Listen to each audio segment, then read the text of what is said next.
Praise the lord. హల్లెలూయా. అందరూ ఒకసారి చేతులెత్తి దేవుని స్తోత్రం చెల్లిద్దాం. ప్రభునందు ప్రేమైనటువంటి దేవుని బిడ్డలారా, ఈ రాత్రి కాలపు కూడికకు చేరొచ్చినటువంటి ప్రియులారా, మన ప్రభు అయిన యేసుక్రీస్తు వారి నామమున మీ అందరికీ శుభములు కలుగునుగాక. దేవుని యొక్క వాక్యాన్ని చదువుకొని మనము ధ్యానం చేసుకుందాం. ఈ సమయంలో అపోస్తులైన పౌలు హెబ్రీయుల రాసిన పత్రిక 1వ అధ్యాయము 1-2 వచన భాగాలు మనం చదువుకుందాం. హల్లెలూయా. ప్రియులారా, చదువుకున్నటువంటి యొక్క వేద భాగాన్ని మనం ధ్యానం చేసినప్పుడు వ్రాయబడినటువంటి మాటలు ఏమనగా, పూర్వకాలమందు నానా సమయములలోనూ నానా విధములుగాను ప్రవక్తల ద్వారా మన పితరులతో మాట్లాడిన దేవుడు ఈ దినముల అంతమందు కుమారుని ద్వారా మనతో మాట్లాడెను. ఇక్కడ 2 విషయాలు మనము గమనిస్తూ ఉంటున్నాం. ఒకటేమనగా, దేవుడు పూర్వకాలమందున్నటువంటి మన పితరులతో ప్రవక్తల ద్వారా మాట్లాడి ఉన్నాడనియు, ఈ దినముల అంతమందు కుమారుడైన యేసుక్రీస్తు ద్వారా మాట్లాడుచూ ఉన్నాడని కూడా వాక్యం ద్వారా మనము గమనిస్తూ ఉంటున్నాం. దేవుడు పూర్వకాలములో ఉన్నటువంటి మన పితరుల గురించి లేక ప్రవక్తల ద్వారా మన పితరులతో ఏం మాట్లాడాడు, ఏ విషయాలు దేవుడు తెలియచేస్తూ వచ్చాడో వాక్యం ద్వారా మనము గమనిద్దాం. అందుకొరకై ప్రవక్త అయినటువంటి యెషయా గ్రంథము 13వ అధ్యాయము 9-11 వచన భాగాలు మనం చదువుకుందాం. యెషయా గ్రంథము 13వ అధ్యాయము 9-11. యెహోవా దినము వచ్చుచు ఉన్నది, దేశమును పాడు చేయుటకును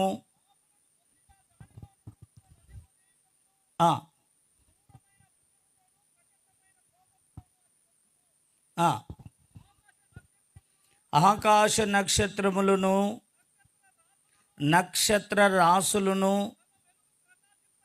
తమ వెలుగు ప్రకాశింపనీయవు. ఉదయకాలమున సూర్యుని చీకటి కమ్మును, చంద్రుడు ప్రకాశింపడు. లోకుల చెడుతనమును బట్టియు దుష్టుల దోషమును బట్టియు నేను వారిని శిక్షించబోచు ఉన్నాను. అహంకారుల అతిశయమును మాన్పించెదను, బలత్కారుల గర్వమును అణిచివేసెదను.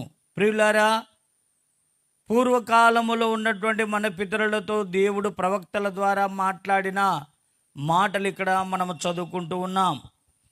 ఈ ప్రపంచమును కలగచేసిన దేవాది దేవుడు, ప్రపంచ నిర్మాణకుడు, ఈ ప్రపంచమునకు మూల కారకులుగా ఉన్నటువంటి మానవులమైనటువంటి మనలను ఉద్దేశించి మన పితరులకు ఆయన తెలియచేసినటువంటి సందేశాన్ని మనము చూస్తే, ఈ లోకమును ఏమి చేయబోతూ ఉన్నాడు, ఈ లోకమునకు కలగబోతున్నటువంటి విపత్తులు ఏంటివి అన్నటువంటి విషయాన్ని ప్రజలకు తెలియచేస్తూ వచ్చాడు. ఈ యొక్క లోకములో ఏమి జరుగునో మానవులమైన మనకు ఎవరికి తెలియదు, కానీ ఈ సమస్తము కలగ చేసిన దేవుడు ఆయనే ఏమి చేయనై ఉన్నాడో ఆ సమయము సందర్భము ఎలాంటిదో కూడా తెలియచేస్తూ ఉంటున్నాడు. అందుకే ఏమి చెప్తున్నాడంటే 9వ వచనం నుంచి నేను చదువుతున్నాను. యెహోవా దినము వచ్చుచు ఉన్నది, దేశమును పాడు చేయుటకును పాపులను బొత్తిగా దానిలో నుండకుండా నశింపచేయుటకును క్రూరమైన ఉగ్రతతోనూ ప్రచండమైన కోపముతోనూ అది వచ్చును అని వాక్యం ద్వారా మనము చూస్తూ ఉంటున్నాం. అయితే మనము ఇక్కడ వాక్యములో ప్రాముఖ్యముగా గమనించవలసిన కొన్ని సత్యాలు ఏమని మనం చూసినట్లయితే, మరి దేవుని యొక్క దినము రాబోతుంది అని మనము చూస్తున్నాం. యెహోవా దినము అని అక్కడ చెప్పబడింది. కానీ క్రొత్త నిబంధన కాలములో ఉన్నటువంటి మనమందరము కూడా ఏ దినము కొరకు కనిపెట్టిన వారిగా ఉన్నాము, ఏ దినము కొరకు నిరీక్షించుచు ఉన్నాము అని మనము చూస్తే, మన ప్రభు అయిన యేసుక్రీస్తు వారు రాబోతున్నటువంటి రెండవ రాకడలోని మొదటి దశ అయినటువంటి రహస్య రాకడ కొరకై మనమందరం ఎదురు చూస్తున్నాం. అవునన్న వారు స్తోత్రం చెల్లించండి. నేను చెప్పిన మాటలు అందరికీ అర్థమయ్యాయా? మరొకసారి చెప్తున్నాను. ఈ కృత నిబంధన కాలములో ఉన్నటువంటి క్రైస్తవ జనాంగము, దేవుని పిల్లలైన వారందరూ కూడా దేని కొరకు ఎదురు చూస్తున్నారు అని అంటే, మన ప్రభు అయినటువంటి యేసుక్రీస్తు వారు రాబోతున్న రెండవ రాకడలోని మొదటి దశ అయినటువంటి రహస్య రాకడ కొరకు ఎదురు చూస్తూ ఉన్నారు. యేసు ప్రభుల వారు తండ్రి కుడిపార్శ్వము నుండి మధ్యాకాశానికి రానయున్న ఆ దినము కొరకు మనమందరం కూడా ఎదురు చూస్తూ ఉన్నాం. అయితే ఇక్కడ మనం చదువుకున్నటువంటి మాటను బట్టి మనము చూస్తే, ఎవరి దినము రాబోతుంది? యెహోవా దినము రాబోచు ఉన్నది. ఏ దినము రాబోతుందండి? రాబోతున్న యేసయ్య యొక్క రెండవ రాకడలోని మొదటి దశ అయినటువంటి రహస్య రాకడ ద్వారా ప్రజలకు మేలు కలగనై ఉన్నది. అనగా తన వారిని ఆయన రక్షించుటకు, తన యొద్దకు చేర్చుకొనుటకై ఆయన తండ్రి కుడిపార్శ్వము నుండి మధ్యాకాశమునకు రాబోతున్నాడు. తన వారికి ప్రయోజనమునిచ్చే దినమే రహస్య రాకడ. అయితే ఈ యొక్క దినమును గురించి మనం చూసినట్లయితే, యెహోవా దినం వచ్చుచు ఉన్నది అంటున్నాడు. అది ఎలాంటిదంట? దేశము పాడైపోయే దినము, పాపులు బొత్తిగా దానిలో ఉండకుండా నశింపచేసే దినం, క్రూరమైన ఉగ్రతతోనూ ప్రచండమైన కోపముతో అది వచ్చుచు ఉన్నది అని వాక్యం ద్వారా మనము చూస్తూ ఉంటున్నాం. యెహోవా దినమునకును యేసు ప్రభుల వారి యొక్క రహస్య రాకడకును ఎంత వ్యత్యాసం ఉందో మీరు గమనించవలసిందిగా ప్రభు పేరిట మీకు తెలియచేస్తూ ఉంటున్నాం. యెహోవా దినము అని చెప్పినట్లయితే, తండ్రి, కుమార, పరిశుద్ధాత్మ దేవుడు ఏకత్వములో ఉన్నప్పుడు పిలువబడుతున్న నామమే యెహోవా నామము. అది ఎప్పుడు రానై ఉన్నది అని మనం గమనిస్తే, యేసు ప్రభుల వారి యొక్క రహస్య రాకడ తర్వాత రానై ఉన్నది. కూడా ఆయన తప్పించడానికి ఆయన రాబోతున్నాడు. అలాంటి వారి కొరికే ఆ దినమై ఉన్నట్లుగా వాక్యం ద్వారా మనము గమనిస్తూ ఉంటున్నాం. అయితే ప్రియమైన వాళ్ళారా, ఆ దినము తర్వాత, అనగా తన వారిని తప్పించిన తర్వాత రాబోతున్నటువంటి దినమే యెహోవా దినము. అనగా ఎప్పుడైతే దేవుడు త్రిత్వములో ఆయన పని చేస్తూ ఉన్నాడు, తండ్రి పని చేస్తున్నాడు, కుమారుని పని చేస్తున్నాడు, పరిశుద్ధాత్ముని పని చేస్తున్నాడు. ఆయన ముగ్గురు దేవుళ్ళు కాదు, కానీ ఒకే దేవుడై ఉండి ఆయన త్రిత్వముగాను ఏకత్వముగా ఉండి ఆయన తన పనిని చేయువాడై ఉన్నాడు. ఈ సమస్త ప్రపంచమును, ఈ సృష్టి యావత్తును కలుగచేసినప్పుడు ఆయన యెహోవా దేవుడుగా ఉండి పనిచేశాడు, తండ్రి, కుమారుడు, పరిశుద్ధాత్ముడుగా ఉండి. అదే ఆది మానవుడైన ఆదాము, ఆయనకు సాటిగా ఇవ్వబడిన ఆయన భార్య అయినటువంటి అవ్వమ్మలు సాతాను యొక్క ప్రేరేపణ చేత వారు ప్రేరేపించబడిన వారై, అతని మాటకు వారు అంగీకరించిన వారై, దేవుడు తినవద్దన్న వృక్షఫలం వారు తినడం ద్వారా వారు పాపము చేసిన వారిగాను, తోటలో నుండి వెళ్ళగొట్టబడిన వారిగాను, దేవునికి దూరస్తులుగా ఉండగా ఆ ఏకత్వంలో ఉన్న యెహోవా దేవుడు త్రిత్వముగా మారి ద్వితీయ వ్యక్తి అయినటువంటి యేసు ప్రభుల వారిగా, మన లోకరక్షకుడుగా యేసు ప్రభుల వారు ఈ లోకానికి వచ్చి సిలువలో రక్తము కార్చి ఆ పాపము చేసిన వారిని వారి పాపముల నుండి విడిపించడానికి వచ్చారు. అనగా త్రిత్వమైన దేవుడు ఏకత్వంలో ఉన్నప్పుడు చేసిన పని వేరు. ఏకత్వంలో ఉన్న యెహోవా దేవుడు త్రిత్వములోనికి రావడానికి కారణం ఏమయ్యా అంటే, పాపులైన మనల్ని రక్షించాలి గనక ఆయన త్రిత్వములో ఏకత్వములో నుండి త్రిత్వములోనికి వచ్చి ద్వితీయ వ్యక్తి అయినటువంటి యేసు ప్రభుల వారిగా, లోకరక్షకుడిగా తనకు మారుగా ఆయనను ఈ లోకానికి పంపించాడు. కాబట్టి ఒక్కొక్క పదమును బట్టి మనము చూసినట్లయితే, ఈ యెహోవా దినము చాలా భయంకరమైన దినము. ఇది దేశమును పాడు చేసే దినము. పాపులను బొత్తిగా దానిలో ఉండకుండా నశింపచేసే దినము చాలా క్రూరత్వముతోనూ ఉగ్రతతోనూ ప్రచండమైన కోపంతో వచ్చే దినముగా మనము చూస్తూ ఉంటున్నాం.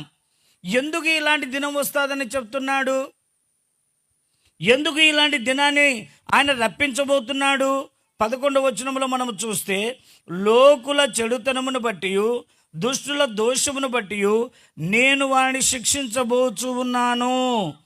అహంకారుల అతిశయమును మాన్పించేదను, బలత్కారుల గర్వమును అణిచివేస్తాను అని దేవుడు తన ప్రవక్తల ద్వారా మన పూర్వీకులతో మాట్లాడుతూ వచ్చాడు. ఈ విధముగా తెలియచేయడానికి గల కారణం ఏమంటే, మానవులైన వారు ప్రవక్తల మాటలు విన్న తర్వాత వారు చేస్తున్నటువంటి చెడుతనమును మానుటకును, వారిలో ఉన్నటువంటి దుష్టత్వాన్ని తొలగించుకోవడానికి, వారు చేస్తున్న దోషములను వారు మానివేయుట కొరకై దేవుడే ప్రవక్తల ద్వారా వారితో మాట్లాడుతూ వచ్చాడు. కానీ ఎవరైతే ఆయన మాటలు వింటూ ఉన్నారో, ఎవరైతే ఆయన మాటలు విని కూడా వాటిని నిర్లక్ష్య పెట్టి దేవునికి చోటు ఇవ్వక వారి చెడు కార్యములకే చోటు ఇచ్చినట్లయితే, అలాంటి అహంకారుల యొక్క అతిశయమును మాన్పించడానికి, బలత్కారుల గర్వమును అణిచివేయడానికి దేవుడు అలాంటి దినాన్ని నియమించాడు. మానవుడు రాబోతున్న దినంలో ఏమి జరుగునో ఎరగని వాడిగా జీవిస్తూ ఉండగా, దేవుడు తన అపారమైన ప్రేమ చేత తన ప్రవక్తలను ఏర్పాటు చేసుకొని వారి ముఖాంతరముగా తన యొక్క ఉద్దేశములన్నీ వారికి తెలియచేస్తూ, ఎవడు కూడా నశించకూడదని, ఎవడు నిత్య నరకాగ్ని చేరకూడదని, ఆయనిచ్చే నిత్య జీవ వారసులవ్వాలని దేవుడు తన ప్రవక్తల ద్వారా మాట్లాడుతూ వచ్చాడు. ఇందులో దేవుని ప్రేమ ఎంతో గొప్పది. హల్లెలూయా. అందుకే ఏమని వ్రాయబడింది వాక్యం అని మనం చూసినట్లయితే, దేవుడు లోకమును ఎంతో ప్రేమించెను. చెప్పండి అందరూ. దేవుడు లోకమును ఎంతో ప్రేమించాడు. ప్రేమించే దేవుడు ఏమి చేశాడయ్యా అని ఎవరైనా అడిగినట్లయితే సంభవింపబో సంగతులు తెలియచేస్తున్నాడు. ఆ సంభవముల ద్వారా కలిగే నష్టాన్ని మనము పొందకుండా తప్పించుకొని ఆ యొక్క ఆలోచనలు మనకు అందించుచు ఉన్నట్లుగా మనము చూస్తున్నాం. కాబట్టి ఈ యొక్క దినములలో మనం చూసినట్లయితే, అలనాడు కొన్ని వేల సంవత్సరాల క్రితం దేవుడు పూర్వీకుల ద్వారా మాట్లాడిన మాటలు, పూర్వీకుల కొరకై ప్రవక్తల ద్వారా మాట్లాడిన మాటలను బట్టి మనము చూచినప్పుడు, ఈ యొక్క చెడుతనము ఈ దినములలో ఆనాడు నుండి నేటికి జరుగుతూ ఉన్నది కనుక ఒకానొక దినము ఈ యొక్క దేశం అనేది పాడైపోవడానికి సిద్ధంగా ఉంది. ఇందులోని పాపులు బొత్తిగా దానిలో ఉండకుండా, ఏ ఒక్కడు కూడా మిగలకుండా అందరూ కూడా ఏమైపోతున్నారంట? నశించనై ఉన్నారు. మరి దేవుడు తనకు మారుగా యేసు ప్రభుల వారిని లోకానికి పంపడానికి కారణం ఏమంటే, మనము నశింపక నిత్య జీవం పొందడానికి ఆయన పంపించి ఉన్నాడు గనుక వారి వారి చెడుతనాన్ని బట్టి వారు నశించకూడదని ప్రవక్తల ద్వారా మాట్లాడుతూ వచ్చాడు. దేవునికి స్తోత్రం. ఏ విధముగా ఇంకా ప్రజలను శిక్షించనై ఉన్నాడు, ఏ విధమైన కార్యములను ఆయన పంపనై ఉన్నాడో అదే యెషయా గ్రంథము 29వ అధ్యాయము 6వ వచనాన్ని కూడా మనము చదువుకుందాం. యెషయా గ్రంథము 29వ అధ్యాయం 6వ వచనం, పేజీ నంబర్ 591లోనికి రండి. ఉరుముతోనూ భూకంపముతోనూ మహాశబ్దముతోనూ సుడిగాలి తుఫానులతోనూ దహించు అగ్ని జ్వాలలతోనూ సైన్యములకు అధిపతిగా యెహోవా దాన్ని శిక్షించును. ప్రియులారా, ప్రవక్తల ద్వారా మన పూర్వీకులకు తెలియజేసిన సందేశం ఏమంటే, ప్రజలారా, మీరు చెడుతనమును జరిగించు వారిగా ఉన్నట్లయితే ఒక దినాన్ని నేను నిర్ణయించి ఉన్నాను. ఆ దినం వచ్చినట్లయితే మీరు బొత్తిగా పాడైపోతారు, మీరందరూ నశించిపోతారు. ఆ దినమునకు ముందుగానే మీ మనస్సును మార్చుకోనండి, మీ జీవితాన్ని క్రమపరచుకోనండి, మీ మార్గాలను విడిచిపెట్టండి, నా మార్గానికి రమ్మని ఆయన పూర్వము నుండి మాట్లాడుతూ వచ్చాడు. అయినను ప్రజలు వినని వారిగా ఉన్నందుచేత ఆయన ఇంకా ఎలాగున ప్రజలను శిక్షించడానికి ప్రవక్తల ద్వారా మాట్లాడుతున్నాడంటే, ఉరుములతో భూకంపములతో మహాశబ్దముతోనూ సుడిగాలి తుఫానులతోనూ దహించు అగ్ని జ్వాలలతో కూడా ప్రజలను ఆయన శిక్షించనే ఉన్నాడని వాక్యం ద్వారా మనము గమనిస్తూ ఉంటున్నాం. నేటి దినాల్లో కూడా అవే సంభవములు జరుగుతున్నవి. అవే సంభవములు జరుగుచు ప్రపంచంలో ఆయా స్థలములో కలుగుతున్న భయంకరమైన కార్యములను మనము టీవీ ద్వారా చూస్తున్నాం, వార్తల ద్వారా వింటున్నాం, పేపర్ ద్వారా చదువుతున్నాం.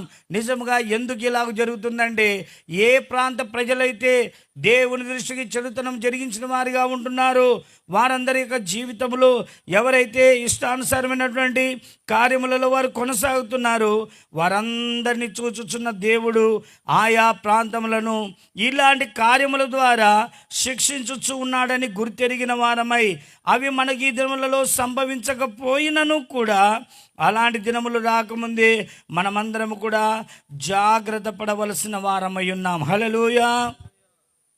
అయితే దేవుడు ప్రజలను చూచినప్పుడు వారిని ఇలాగ శిక్షిస్తున్నాడే, వారిని క్షమించవచ్చు కదా అని చాలామంది అనుకోవచ్చు. మనం మానవులము, బలహీనులము కదా, ఆయన దేవుడు కదా, ఆయన క్షమిస్తే మంచిదే కదా అని అనవచ్చు. కానీ క్షమాపణకు కూడా లిమిట్ ఉన్నట్టుగా మనము వాక్యం ద్వారా చూస్తూ ఉంటున్నాం. చూడండి, ఆమోసు గ్రంథములోని 1వ అధ్యాయము 6వ వచనాన్ని చదవండి. ఆమోసు గ్రంథం 755వ పేజీ. యెహోవా సెలవిచ్చినదేమనగా గాజా 3 సార్లు 4 సార్లు చేసిన దోషములను బట్టి నేను తప్పకుండా దాన్ని శిక్షింతును. నేను దాన్ని తప్పకుండా శిక్షింతును. పైన 3వ వచనంలో కూడా యెహోవా సెలవిచ్చినదేమనగా దమస్కు 3 సార్లు 4 సార్లు చేసిన దోషమును బట్టి నేను తప్పకుండా దాన్ని శిక్షింతును. అలాగే 9వ వచనంలో చూస్తే తూరు కూడా చేసిన 3-4 సార్ల దోషమును బట్టి నేను తప్పకుండా దాన్ని శిక్షిస్తానంటాడు. 11వ వచనంలో ఏదోము కూడా 3-4 సార్లు చేసిన దోషమును బట్టి తప్పకుండా నేను శిక్షిస్తానంటాడు. 13వ వచనంలో అమోనీయులు కూడా 3-4 సార్లు చేసిన దోషమును బట్టి తప్పకుండా నేను దాన్ని శిక్షిస్తానంటున్నాడు. 2వ అధ్యాయం ప్రారంభ వచనంలో మోయాబు వారు కూడా 3-4 సార్లు చేసిన దోషమును బట్టి తప్పకుండా నేను శిక్షిస్తానని అంటున్నాడు. 2వ అధ్యాయము 4వ వచనంలో చూస్తే యూదా వారు కూడా 3-4 సార్లు చేసిన దోషమును బట్టి నేను తప్పకుండా వారిని శిక్షిస్తానంటాడు. చివరిగా 6వ వచనంలో కూడా 2వ అధ్యాయం 6వ వచనంలో మరి ఇశ్రాయేలీయులైనా, దేవుని ఎరగని వారైనా దేవుని ఎరిగిన వారైనా ఎవరు తప్పు చేసినా 1 సారి 2 సార్లు 3 సార్లు ఆయన క్షమిస్తున్నాడు. 3 తర్వాత 4వ సారి చేసిన కార్యమును బట్టి వారిని తప్పకుండా దేవుడు ఏం చేస్తానంటున్నాడండి, శిక్షించుచూ ఉన్నాడు. హల్లెలూయా. మీరు కూడా మీ జీవితాల్లో ఆలోచన చేస్తే, మీరు కొన్ని కష్టాల పాలైనప్పుడు, మీరు కొన్ని నష్టాల పాలైనప్పుడు, కొన్ని వ్యాధి బాధలకు గురైనప్పుడు మీరు కూడా ఒక్కసారిగా మీ జీవితాన్ని రీల్ వెనక్కి తిప్పి చూసుకోనండి. దేవుడు మిమ్మల్ని అనేక సార్లు క్షమించినప్పటికీ, అనేక సార్లు తన దర్శనము ద్వారా, తన స్వరము ద్వారా, తన వాక్యం ద్వారా మిమ్మల్ని హెచ్చరించినప్పటికీ మీరు విననొల్లని వారిగా ఉంటిరేమో గనక దేవుడు తననిచ్చిన మాట ప్రకారంగా 3-4 సార్లు చేసిన మీ తప్పులను బట్టి, మీ కుటుంబ దోషములను బట్టి మీరు శిక్షించబడుతూ వచ్చారని ఈరోజు మనము కూడా గ్రహించాలి. హల్లెలూయా. ఎందుకంటే దేవుడు అన్యాయస్తుడు. చెప్పండి, అన్యాయస్తుడమ్మా? ఊరికనే దేవుడు శిక్షిస్తాడా? తప్పు చేయకుండా ఆయన శిక్షిస్తాడా?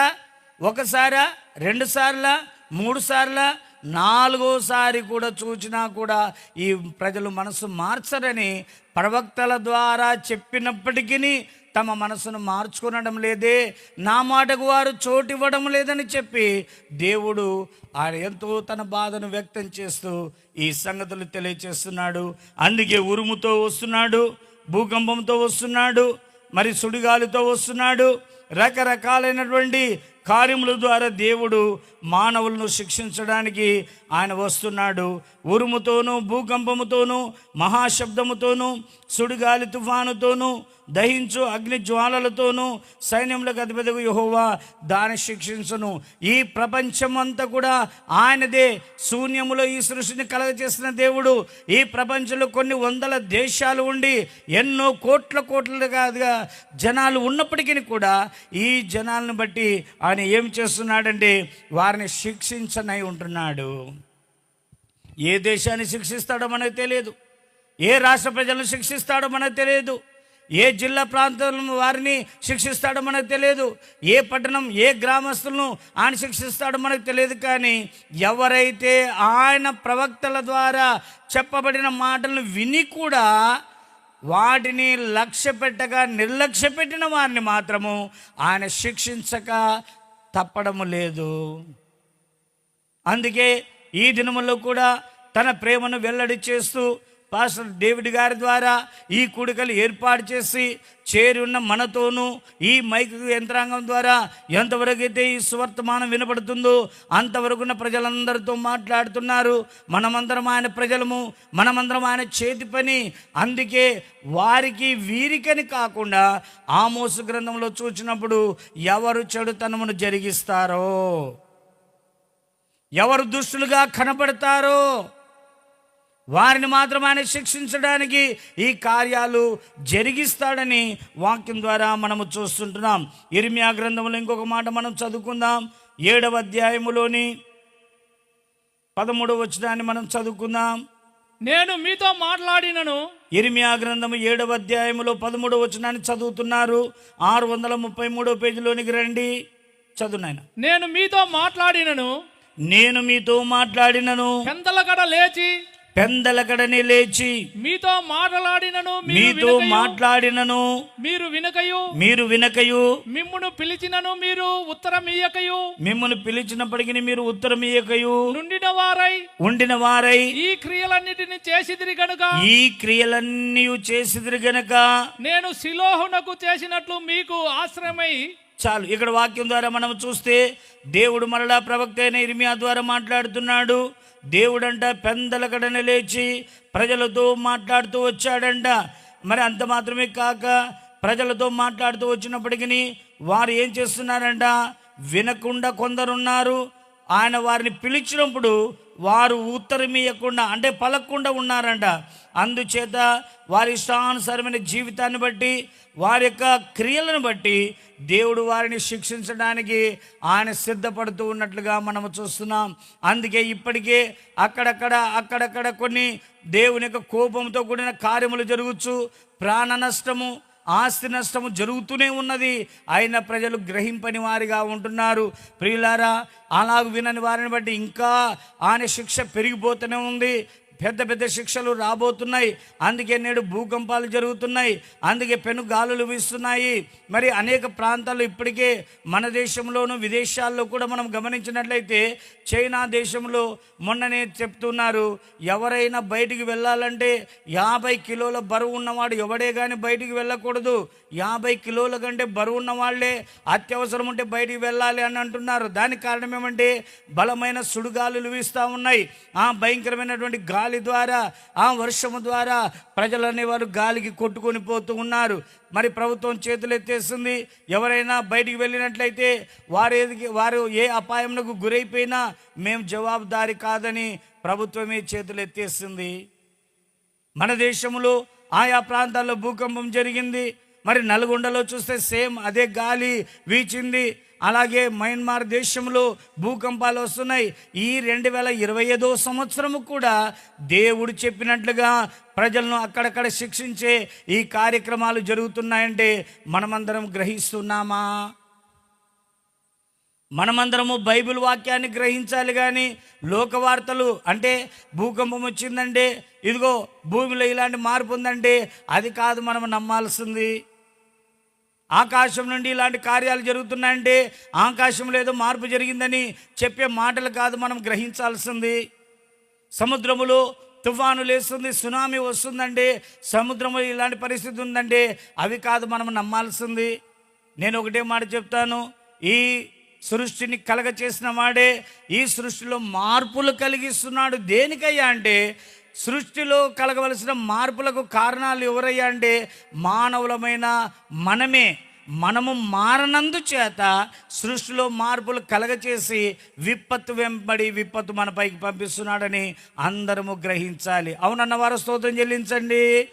దేవుని మాటలు మనం విన్నప్పుడు మందిరానికి వచ్చినా సరే, సభలకు వచ్చినా సరే, చదువుతున్నప్పుడైనా సరే, అలాగే దేవుని దర్శనం కలిగి ఉన్న ఆయన స్వరం విన్నప్పటికీ ఆయనకు లోబడి మనము జీవించినట్లయితే విపత్తు మనపైకి రాకుండా ఆయన తొలగిస్తాడు.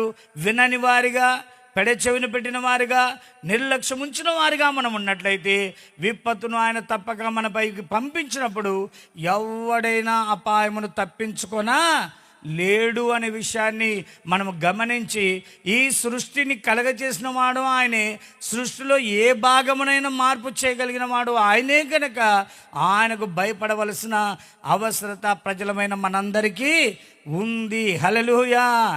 కాబట్టి ప్రియమైన వాళ్ళారా, దేవుడు ఇంత చక్కని విషయాలు తెలియజేస్తున్నాడు. ఆయన మాట్లాడితేనే మనము వినకపోతే, ఆయన మాట్లాడినప్పుడు ఆయనకు ప్రత్యుత్తరం ఇవ్వకపోతే ఆయనకు బాధ కాదా?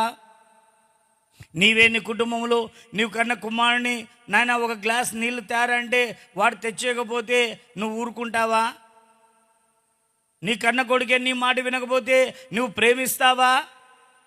వాడిని దండించవా? వానిపై కోప్పడవా?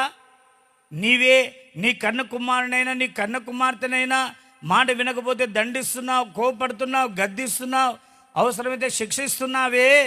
మరి దేవాది దేవుడు తన కొరకు, తన స్తుతి కొరకై మనల్ని ఈ లోకంలో చేసుకుంటే, ఆయన మహిమార్థమై పరలోకంలో జరుగుతున్న ఆరాధన ఈ భూలోకంలో మన ద్వారా జరగవలనని ఆయన మనల్ని సృజించుకొని ఉండగా మనం ఆయన మాట వినకపోతే పరమ తండ్రి మన మీద కోప్పడడా? మీరు ఆలోచన చేయండి.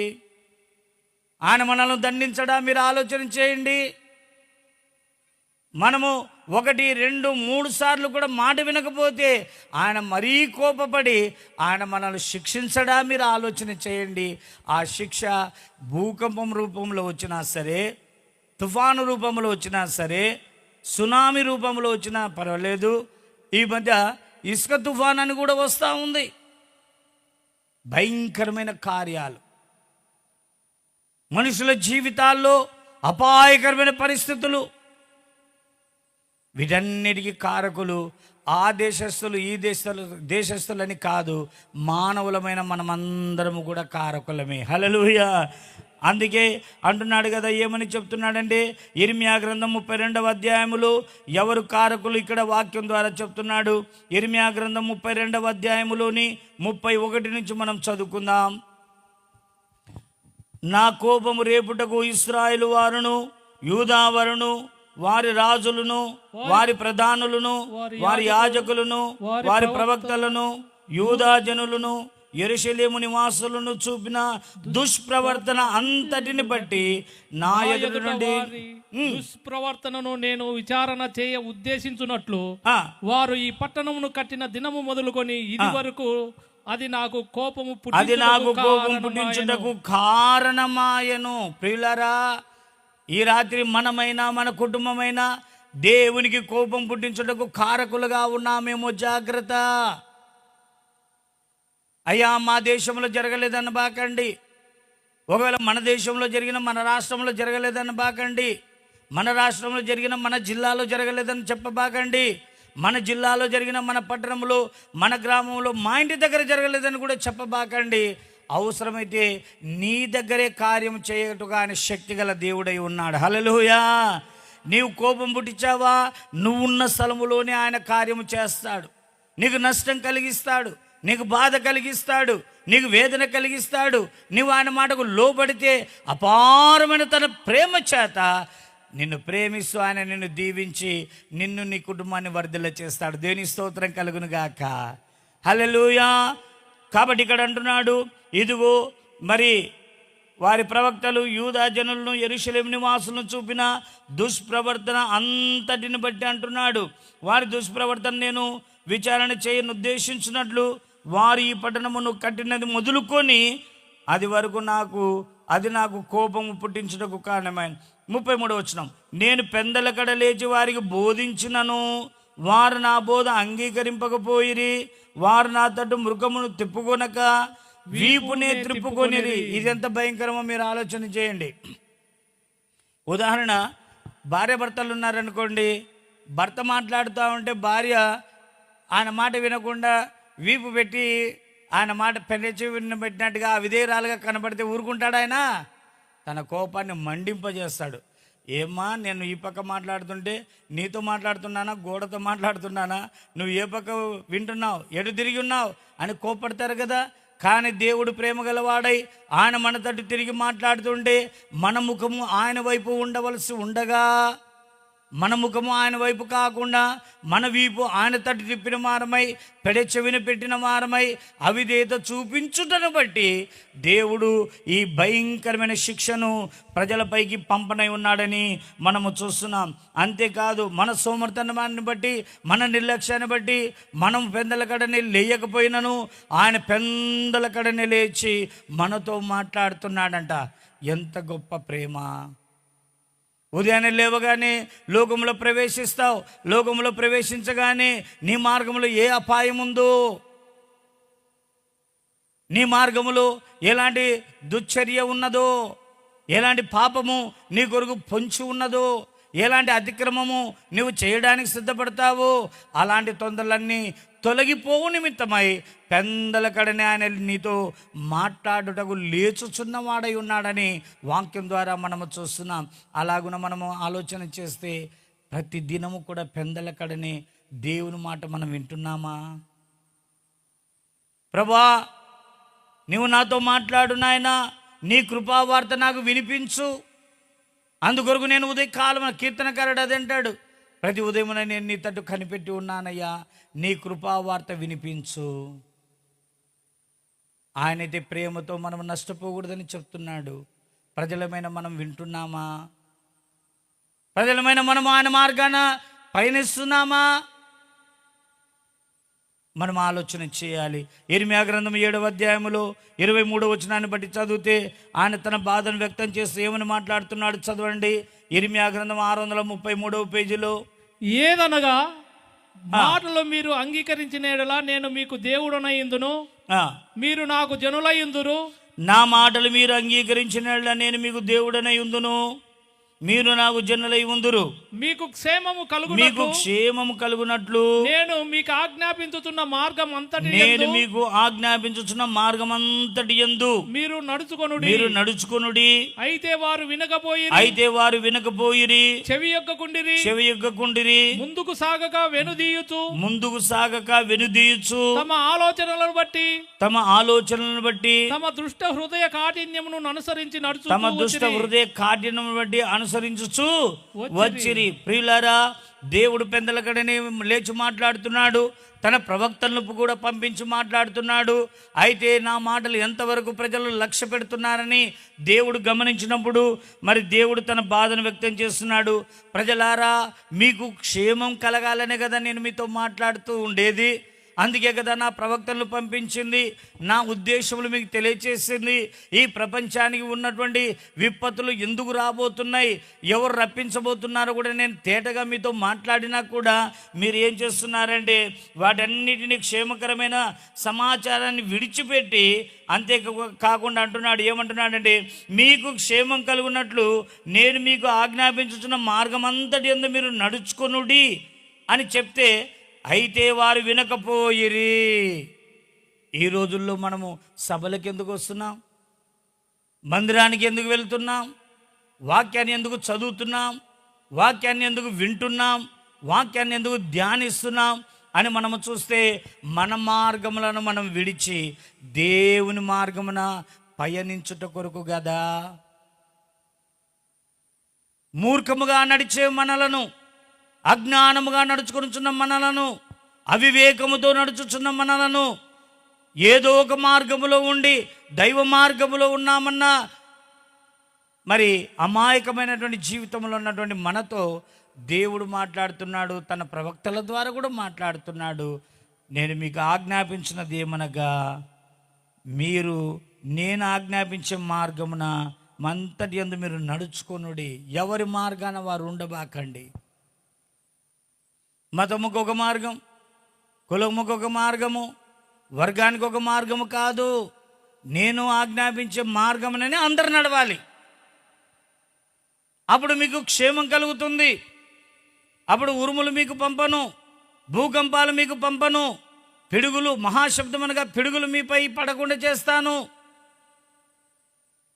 తుఫాను రాకుండా చేస్తాను, సునామీ రాకుండా చేస్తాను, తెగుళ్ళు రాకుండా చేస్తాను, పంపే సమయంలో పంపిన కరోనాను కూడా లేకుండా నేను చేస్తాను. అవిధేయులుగా ఉన్నారా, వాటిని పంపిస్తాను. వాటిని పంపించిన తర్వాత మీ మనస్సును మార్చుకొని నాతో తిరిగినట్లయితే వాటిని తొలగించి మీకు క్షేమం విస్తరింపచేస్తానని దేవుడు మాట్లాడుతున్నాడు. ఆనాటి ప్రజలు వినక నష్టపోయారు. క్రొత్త నిబంధన సంఘమా, దేవుని ప్రజలారా, దేవుని మాటలు వింటూ దేవుని మార్గంలో మనం ఉన్నామా? లేకుంటే భూకంపాలు ఎందుకు వస్తాయి?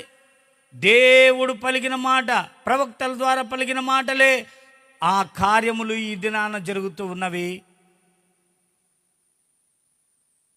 అలాగే హెబ్రీ పత్రికలు మనం చదువుకున్నప్పుడు ఏమని చదువుకున్నామని అంటే, అక్కడ పూర్వకాలమందు నానా సమయంలోనూ నానా విధములుగా మన పితరులతో మాట్లాడిన దేవుడు ఈ కాలము అంతమందు ఎవరి ద్వారా మాట్లాడెను? మన పితరులతో మాట్లాడిన దేవుడు ఆయన కుమారుడగు యేసుక్రీస్తు ద్వారా కూడా మాట్లాడాడు. ఒకటైతే పైన మన పూర్వీకులతో ప్రవక్తల ద్వారా మాట్లాడాడు. ఈ దినముల అంతమంది అయితే ఆయన కుమారుడైన యేసుక్రీస్తు వారి ద్వారా మాట్లాడుచూ ఉన్నాడు. హల్లెలూయా. ఏమని మాట్లాడాడు? ఈ లోకంలో ఏమి జరుగునని 2000 సంవత్సరాలకు పూర్వమే తన యొక్క 3.5 సంవత్సర సేవా పరిచర్యలో ప్రజలను ఉద్దేశించి ఆయన ఏం మాట్లాడాడంటే, మార్కు సువార్త 13వ అధ్యాయము 8వ వచనాన్ని మనం చదువుకుందాం. మార్కు సువార్త 13వ అధ్యాయము జనము మీదికి జనమును 8వ వచనాన్ని చదువుతున్నారు, అందరు గమనించండి. జనము మీదికి జనమును, రాజ్యం మీదికి రాజ్యమును, రాజ్యం మీదికి రాజ్యమును లేచును, అక్కడక్కడ భూకంపములు కలుగును, అక్కడక్కడ భూకంపములు కలుగును, కరువులు వచ్చును, కరువులు వచ్చును. ఇవే వేదనలకు ప్రారంభము. ఇవే వేదనలకు ప్రారంభము. ప్రియులారా, పితరుల ద్వారా మాట్లాడినప్పుడు ఈ శిక్షించే కార్యములకు ఏవైతే జరిగిస్తానని చెప్పాడో, అలాగే ఈ దినముల అంతమందు అనగా క్రొత్త నిబంధన కాల విశ్వాసుల కొరకు కూడా, ప్రజల కొరకు కూడా యేసు క్రీస్తు వారి ద్వారా మాట్లాడిన 2000 సంవత్సరాల క్రితమే మాట్లాడిన మాటలు కూడా మనం చదువుకున్నప్పుడు ఇప్పుడు ఏమి జరుగుతున్నాయో ఇప్పుడు జరుగునని ముందు నుంచే ప్రభువుల వారు తెలియజేశారు. అందుకు మరొకసారి స్తోత్రం చెల్లిద్దాం. ఈరోజు ప్రపంచంలో ఎక్కడ భూకంపం జరుగుతున్నా ఎవరు చెప్పిన మాట ప్రకారంగా జరుగుతుందంటే, తండ్రి, కుమార, పరిశుద్ధాత్మ దేవుడు ఏకత్వములో ఉండి యెహోవాగా పిలువబడేటప్పుడు ప్రవక్తల ద్వారా మాట్లాడిన ఆయన భూకంపం జరుగునని అప్పుడే చెప్పాడు. అదే జరుగుతుంది. ఇప్పుడు యేసుక్రీస్తు వారి ద్వారా అనగా ఏకత్వములో ఉన్న యెహోవా దేవుడు త్రిత్వంలోనికి వచ్చి ద్వితీయ వ్యక్తి అయిన యేసు ప్రభుల ద్వారా మాట్లాడిన అలాంటి కార్యాలే జరుగునని కుమారుడిని యేసుక్రీస్తు వారి ద్వారా కూడా మాట్లాడాడు. కాబట్టి ఆయన చెప్పిన మాట ప్రకారమే ప్రపంచములో భూకంపములు, సునామీలు, తుఫానులు, కరువులు, కాటకాలు, తెగుళ్ళు జరుగుతున్నవని ప్రజలమైన మనమందరం కూడా బైబిల్ ద్వారా విశ్వసించాలి. అవునన్న వారు స్తోత్రం చెల్లిద్దాం. హల్లెలూయా. కాబట్టి ప్రియులారా, ఇప్పుడు మనము చూస్తే యేసు ప్రభు వారు కూడా చెప్పిన ఆ మాటను బట్టి మనము చూస్తే జనము మీదికి జనము లేస్తూ ఉన్నారు. ఇప్పుడు ప్రపంచం ఎక్కడన్నా నెమ్మదిగా ఉందా? ఒక ఇండ్లు మొదలుకొని, ఒక కుటుంబం మొదలుకొని, గ్రామము, పట్టణము, జిల్లా, రాష్ట్రము, దేశాలు కూడా అంతా కూడా అపాయకరమైన స్థితిలో ఉంది. ఎవరి మీదికి ఎవడు లేస్తాడో మనకు తెలియదు, ఎవడు ఎవరిని ఏమంటాడో మనకు తెలియదు. ఒక ఇంట్లోని వారే సుఖంగా నిద్రపోయిన రోజులు ఉన్నాయి. మొన్ననే కర్ణాటకలో రిటైర్డ్ డీజీపీ గారిని మరి చంపినటువంటి కార్యంలో మనం చూస్తే ఎవరో శత్రువులు అనుకుంటే ఇంటోళ్ళో చంపారు. ఎవరిని ఎవరు నమ్మడానికి వీలు? జనం మీదకి జనం. ఇంతకుముందైతే మన దేశం మీదకి వేరే దేశం దండెత్తి యుద్ధానికి వచ్చేవారు. ఇప్పుడు దేశము కాదు, రాష్ట్రమే కాదు, జిల్లానే కాదు, పట్టణమే కాదు, ప్రతి కుటుంబంలో ఆ కుటుంబంలోనే విరోధులైన వారు బయలుదేరుతున్నారు. ప్రభు చెప్పిన మాటలు సున్నైనా పొల్లైన తప్పిపోని కార్యములు జరుగుతూ ఉండగా దేవుని మాటలు ఎంతగా మనం గ్రహించాలో మీరు ఆలోచన చేయండి. అలాగే ఇంకా మనం చూస్తే రాజ్యం మీదికి రాజ్యము. మీకు తెలుసు, మన ఆంధ్ర రాష్ట్రంలో అదే గొడవలు, మన దేశంలో పలు రాష్ట్రాల్లో ఇదే గొడవలు, ప్రపంచంలో కూడా అన్నీ ఇవే గొడవలు. రాజ్యం మీదికి రాజ్యం. ప్రభు చెప్పిన మాటలు తప్పిపోకుండా జరుగుతున్నాయి. ప్రజలారా మీరు ఆలోచన చేయండి. మూడోదిగా మనం చూస్తే ఇంకేమంటున్నాడు, అక్కడక్కడ భూకంపములు. చెప్పండి అందరు, అక్కడక్కడ ఏం జరుగును? ఈ మధ్య 2025 సంవత్సరంలోనే ఈ మధ్యన భూకంపాలు జరిగిన విషయం ఎంతమందికి తెలుసు? ఏమో మీకు తెలియదా?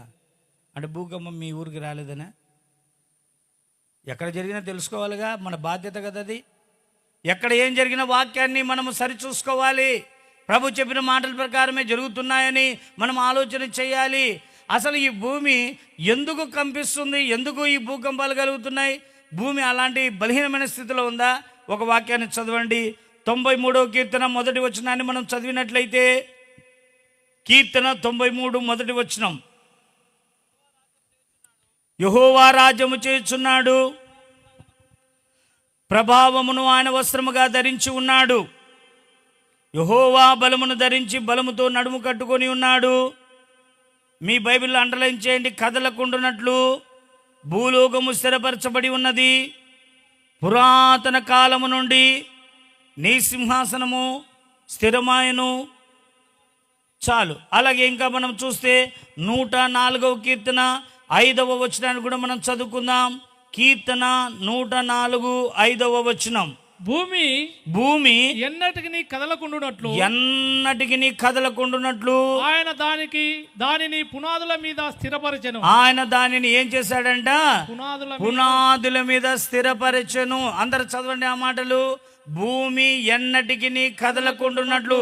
చదవని వారు మాతో పలుకండి. భూమి ఎన్నటికి కదలకుండునట్లు ఆయన ఏం చేశాడంట? దానిని పునాదుల మీద స్థిరపరచెను. హల్లెలూయా. మరి భూమిని ఆ విధంగా దేవుడు పునాదుల మీద స్థిరపరిచినప్పుడు భూమి ఎందుకు కదులుతుందయ్యా? భూమి ఎందుకు కంపిస్తుందయ్యా? భూమి కంపించడం ద్వారా భూకంపం కలిగిందని ఎందుకు ప్రజలు ఆందోళన పడుతున్నారు? భయపడి ఇండ్లలోంచి బయటికి పారిపోతున్నారు. మరి దాన్ని కదలకుండా ఉండేటట్టుగా దేవుడే దాన్ని స్థిరపరిచాడు కదా.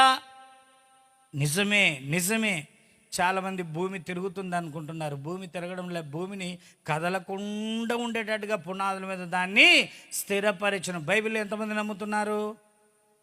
ఈ మాట సత్యమా కాదా? భూమి తిరుగుతుందా? నువ్వు తిరుగుతున్నావా? చెప్పడం లేదు. మనం తిరుగుతున్నాం కానీ భూమి తిరగట్లే. వాక్యమే చెప్పింది కదా. ఏనా చదువు, మళ్ళీ ఒకసారి చదువు. భూమి తిరుగుతుందా? మనం తిరుగుతున్నామా? భూమి ఎన్నటికి కదలకుండునట్లు ఆయన దానిని పునాదుల మీద స్థిరపరిచాడు. ఆయన దానిని ఏం చేశాను? పునాదుల మీద. ఎప్పటికి? 1 సంవత్సరానికా, 10 ఏండ్లకా, 100 ఏండ్లకా? ఎన్నటికీ కూడా కదలకుండా ఉండేటట్టుగా పునాదుల మీద దాన్ని స్థిరపరిచాడు. అంతేగా. భూమి కాదు తిరిగేది, మనం. హల్లెలూయా. యోబు గ్రంథము 9వ అధ్యాయం 6వ వచనాన్ని కూడా ఒకసారి చదవండి, వివరించుకుందాం. యోబు గ్రంథము 9వ అధ్యాయము 6వ వచనం, భూమిని దాని స్థలములో నుండి కదిలించువాడు ఆయనే. భూమిని దాని స్థలములో నుండి కదిలించువాడు ఆయనే. దాని స్తంభములు అదరచేయువాడు ఆయనే. దాని స్తంభములను అదరచేయువాడు ఆయనే. ఇక్కడ వాక్యం ద్వారా మనం చూస్తే, వాక్యంలో 3 భాగాలు మనం చదువుకున్నప్పుడు, భూమి ఎన్నటికి కదలకుండాన్నట్లు దాన్ని ఆయన స్థిరపరిచాడు పునాదుల మీద. వాటికి స్తంభాలు అనగా మరి ఏర్పాటు చేశాడు, పిల్లర్లను పెట్టాడు. అందుచేత ఈ భూమి ఎన్నటికి కూడా కదలడానికి వీల్లేదు. ఒకవేళ అవసరమైతే ఆయనే కదిలించాలి. దేవుని స్తోత్రం కలుగును గాక. ఇప్పుడు ఉదాహరణ, మనం ఒక ఇల్లు కడుతున్నాం అనుకోండి. ఆ ఇల్లు కట్టేటప్పుడు మరి పునాదులు వేస్తాం, పిల్లర్లు లేపుతాం. అన్నీ అయిన తర్వాత పైన స్లాబ్ వేయడానికి ఏం చేస్తారు? సెంటరింగ్ వారు వచ్చి పోటీలన్నీ నిలబెట్టి ఫ్రేమ్ తయారు చేసేస్తారు. అది తయారు చేసినాక కడ్డీలు కూర్చోబెట్టి కంకర అంతా కలిపి వేసి అది కొన్ని రోజులు క్యూరింగ్ అయ్యే వరకు నీటిని పెట్టి క్యూరింగ్ అయినాక మళ్ళీ వాటిని వాళ్ళు ఏం చేస్తారు, సపోర్ట్లన్నీ తీసేస్తే అది అట్లాగే నిలబడిపోతుంది. అవునా? సెంటరింగ్ వారే సెంటరింగ్ చేయగలుగుతారు, సెంటరింగ్ వారే దాన్ని పడగొట్టగలుగుతారు. అట్లాగే ఈ సృష్టిని కలగజేసిన వాడు దేవుడే, ఈ సృష్టిని కదిలింపజేసేవాడు కూడా. అవునన్న వారు మరి స్తోత్రం చెల్లిద్దాం. ఎన్నడూ కదలకుండా స్థిరపరచగలిగిన వాడు ఆయనే. ప్రజల యొక్క దుష్టత్వాన్ని, దుష్క్రియలను బట్టి, వారి పాపములను బట్టి, వారి అతిక్రమములను బట్టి, లోబడినటువంటి జీవితాన్ని బట్టి వాటి స్తంభములను కదిలించువాడు ఆయనే, వాటిని అదరచేయువాడు ఆయనే. అందుకే భూకంపం వచ్చినప్పుడు ప్రపంచంలో ఆయా స్థలాల్లో వచ్చినప్పుడు మనం గమనిస్తే 5 సెకండ్లు వచ్చిందంటాడు, 5 నిమిషాలు వచ్చిందంటాడు. మొన్ననే వచ్చిన మయన్మార్ దేశంలో మనం చూస్తే ప్రాణ నష్టం, ఆస్తి నష్టం, ఎత్తైన భవనాలు అలాగే కూలిపడ్డాయి, నేలమట్టమైపోయినవి. అందులోని ప్రజలందరూ కూడా హఠాత్తుగా వాటి మధ్యలో నలిగి చనిపోయారు.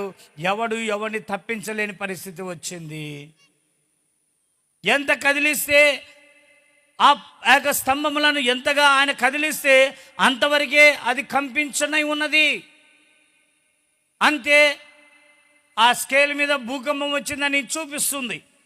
ఎక్కడ అతిక్రమం విస్తరించునో అక్కడ ఎక్కువగా ఆయన కదిలించును కనుక భయంకరమైన కార్యాలు జరుగును.